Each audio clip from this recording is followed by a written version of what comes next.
Hi, dear cricket friends and subscribers of Cricket Happenings. Your host Ram welcoming you to your Cricket Happening show today. So, today, what I'm going to do is I'm going to do a quick analysis of the fifth one day international between West Indies and India, which actually culminated yesterday. And what happened was West Indies finally not only salvaged something here, they actually went on to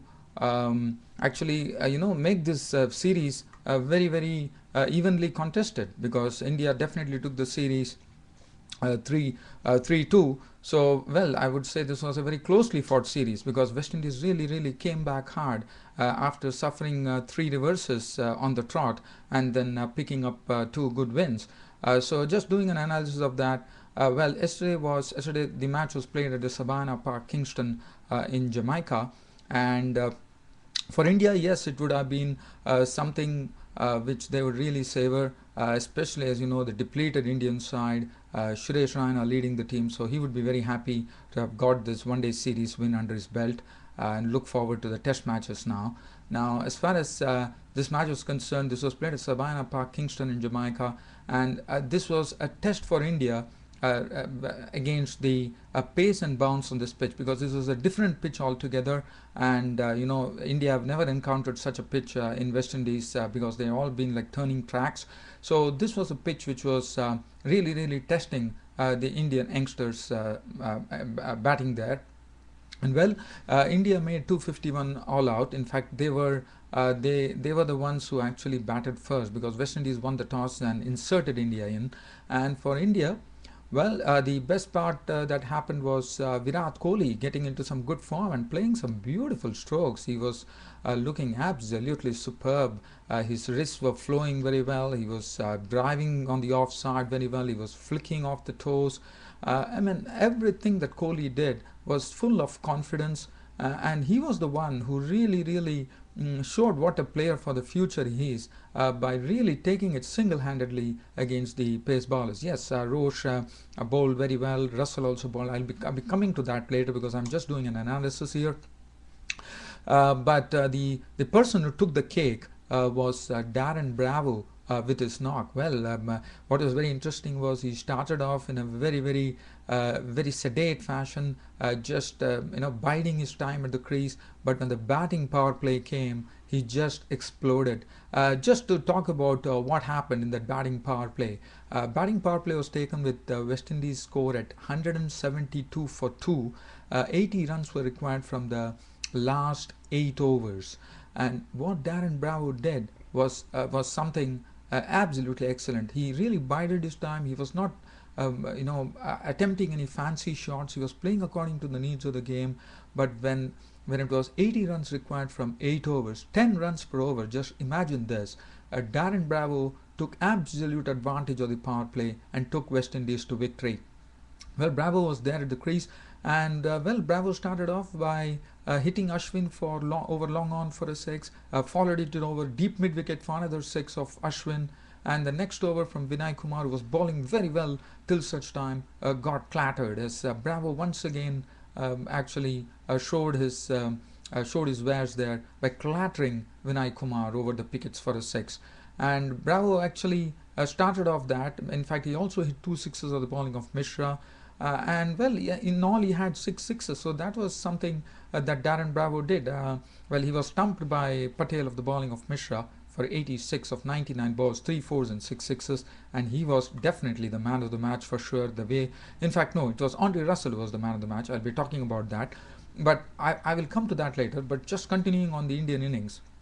Well, as I said, Virat Kohli was the one who actually gauged the pace and bounce of the pitch and played according to the vagaries of the game. And Rohit Sharma once again continued his consistency, and which also gave him the Man of the Series award. He richly deserved it.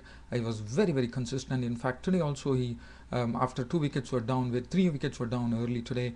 It was Shikhar Dhawan and Parthiv Patel opening the innings. Shikhar Dhawan failed. Manoj Tiwari once again failed, but at least he got 22 runs with 1 4 and 1 6. Virat Kohli and Rohit Sharma the one who took the score from 79 for 3 in the 16th over to 189 in the 36th over. This was a very good partnership between them, 110 run partnership. which was, as I said, Virat Kohli was superb. Rohit Sharma was also driving the ball well. And another thing about this pitch was that this pitch was very the ball is really, I would say, whenever you used to stroke the ball used to really, really travel. And this is not something that we have seen in the previous one-day matches. So the outfield was very, very fast, and it was good to see. If you play the strokes, you are getting value for money, and that's what India were doing. And once Rohit Sharma and Virat Kohli really played their innings well. Yusuf Pathan combined, he actually got into some good form, 30 of 29 balls, 2 fours and 1 6. But other than that, we were India were in a good position at that time when Rohit Sharma parted. It was 225 for 6 in the 43rd over. But after that, it was total collapse. The tailenders couldn't really come to the party there, and Andre Russell and Roche just went through. As far as the 251 all out for India, bowling figures, Kemar Roche 10 overs, no more than 252, but Andre Russell, who was the man of the match, was simply superb. 8.3 overs, no maidens, and 4 for 35. He really put an end to the Indians really running away with this, and he was the one who really curbed the run flow. He also picked up wickets, and he was bowling superbly, and that's the precise reason he got the man of the match. But I would rather have gone for Darren Bravo as the man of the match, because his innings was very important, because he really started only in the batting power play by clattering some sixes and boundaries. And other than that, Anthony Martin was once again impressive, 10 overs, 1 maiden, 1 for 39. But talking about the West Indies innings, they lost Lendy Simmons early. Adrian Barat played, he made 17 of 46 balls with 1 4. But the talk was really Darren Bravo. As I said, he played so sensibly, just waited for it, and only when the batting power play came, he started exploding. And West Indies really would be very happy for Darren Bravo that he has not only hit form, and that too at the right time. So that was a gem of an innings from Darren Bravo, and that is going to do wonders to his confidence.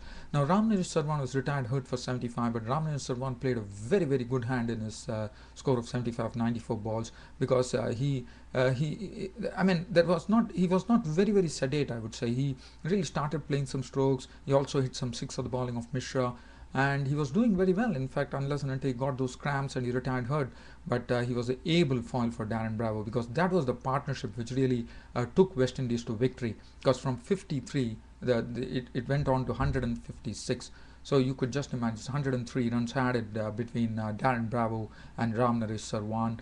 And in the end, it was very easy. Marlon Samuels cracked 28 of 25 balls with 3 fours. Kiran Pollard pasted 24 of 13 balls, 3 fours and 1 6. And West Indies were home, winning this match by 7 wickets. It was a very good victory for them. And Vinay Kumar initially was bowling so well that 7 overs he had conceded 11 runs and 1 wicket, but later on his bowling figures really was shattered. 9 overs, 2 maidens, 1 for 46. And other than that, 2 for 46 for Amit Mishra, none for 50 for Ashwin, 6 overs for 35 for Suresh Raina. Nothing to really talk about as far as the Indian bowling was concerned, unless Vinay Kumar was the one who really impressed in his first game. He really played well. But other than that, I wouldn't say anything. But the man of the match was Andre Russell, I said, and the player of the series went to Rohit Sharma, rightly so. And now I'm going to actually cover the first day's play in the match between Sri Lanka and England, which was played at the Rose Bowl at Southampton. As you know, Sri Lanka actually, it was a stop-start day, rain interrupting proceedings on a very consistent basis, and Sri Lanka were the ones who were really struggling at close of play. But just for your information, players not started on day 2. It has again been ruined by rain, and I'm told that there is a possibility that the play might be washed out today, but we have to see what really happens. We only hope that play really goes on there. For Sri Lanka, were put in on a very overcast conditions, and also, as you know, it was a wet day, and that really helped the England seamers, as Anderson and Tremlett actually picked up 2 wickets apiece to their name. And the Lahuru Thiramani, who had a test debut, had a very unforgettable debut. He was out for 10, And as I said, it was very good bowling by Anderson, Tremlett. Both of them, Anderson was moving the ball both ways. Was getting some swing in the air and off the pitch too. Tremlett was very, very good with his bounce. In fact, Pryor was having a tough time actually collecting his deliveries. And well, there was Taranga Pranotha was dismissed for 11. He was LBW. Thirumani was caught straws bowled Anderson for 10. Kumar Sangakkara was out, very loose shot from him, caught Pryor, bowled Anderson for 2. And Jayavardhane was caught by Pryor of the bowling of Tremlett for 4. So Samaravina was not out on 24 at close of play. Jayavardhane was not out on 10. And honours definitely belong to England. 81 for 4. Anderson 2 wickets and Tremlett 2 wickets. Well, as I said, today the play has not started on day 2. One only hopes that play goes on, but as I said, the forecast is there for more rain, so whether the play will really go on, that remains to be seen. Dear, I know that I couldn't bring you the report, but I hope you all liked my analysis of this fifth one-day international between West Indies and India. As I said, we can look at the positives as far as this series were concerned. There are a lot of positives. So India, the youngsters really came to the fore. But I wouldn't say that India performed admirably well, but I thought West Indies really came back long, and they came back late, but they came back hard and actually stung India with those 2 wicket victories. So well done, West Indies. That's it from me. But let me tell you now, the focus will be shifting on to the Test matches, which would be starting. That's it from me, your host Ram, for the Cricket Happening show for now. If at all England and Sri Lanka the match starts, then I'll be back with a full match report. Until then, it's Ram bidding goodbye. Thank you.